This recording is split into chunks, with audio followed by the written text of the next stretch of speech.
Bismillahirrahmanirrahim. Subhanaka la ilma lana illa ma 'allamtana innaka antal alimul hakim. Al-lughatul al-lughatul arabiyyah lis-saffil khamis. Bahasa Arab bagi tahun 5. Kita buka muka surat 38.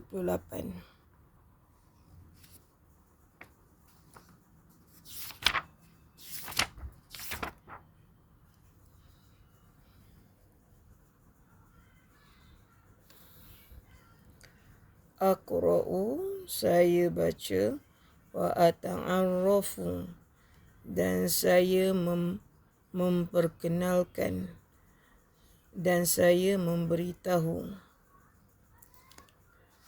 Harfu jar, huruf jar. Huruf jar ni kalau nak faham kata sendi, membawa makna kata sendi. Ya.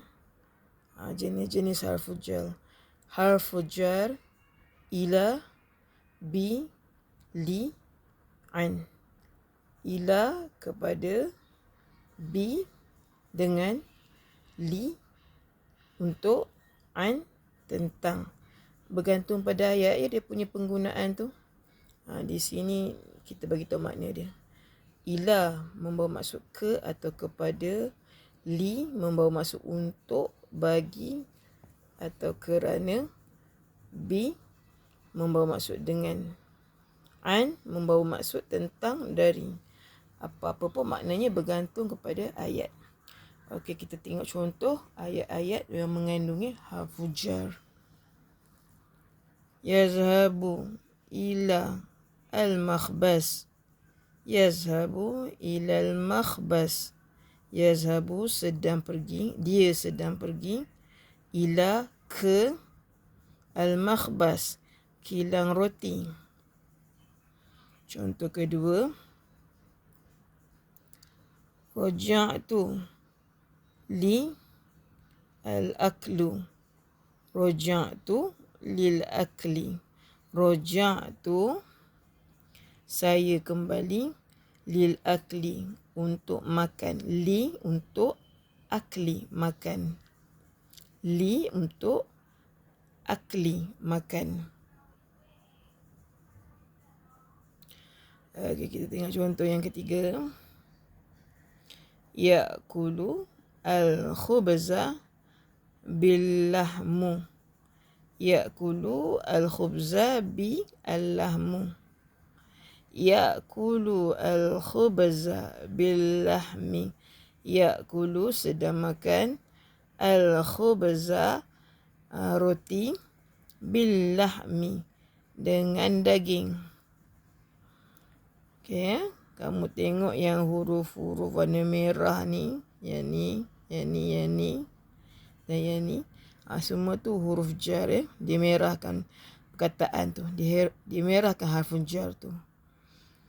Okey. Contoh keempat. Nata'allamu an al-fawakihu. Nata'allamu an al-fawakihi. Nata'allamu kami sedang belajar, an tentang, al-fawakihi buah-buahan. Kita tengok muka surat sebelah. Astami'u saya mendengar, summa aqra'u kemudian summa kemudian aqra'u saya baca.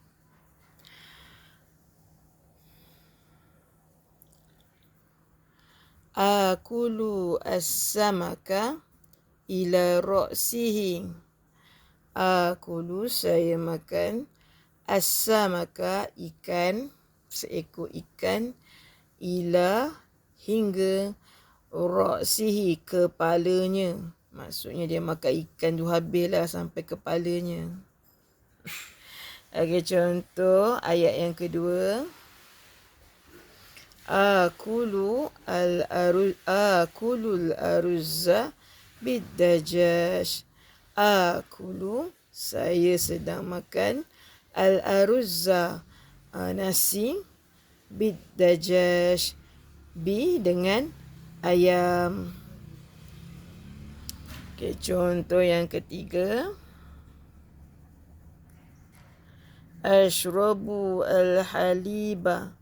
Ashrabu, saya sedang minum. Al-haliba, susu.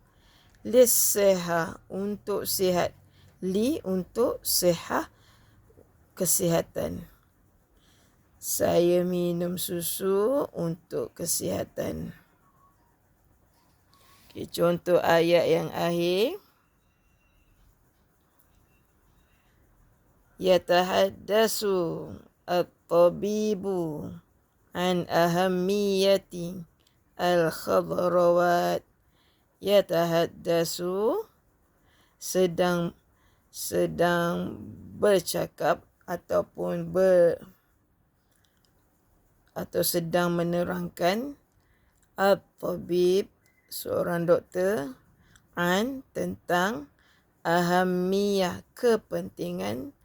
Al-khadrawat, sayur-sayuran. Kalau boleh tulis makna supaya tidak lupa. Okay, sekian saja di sini.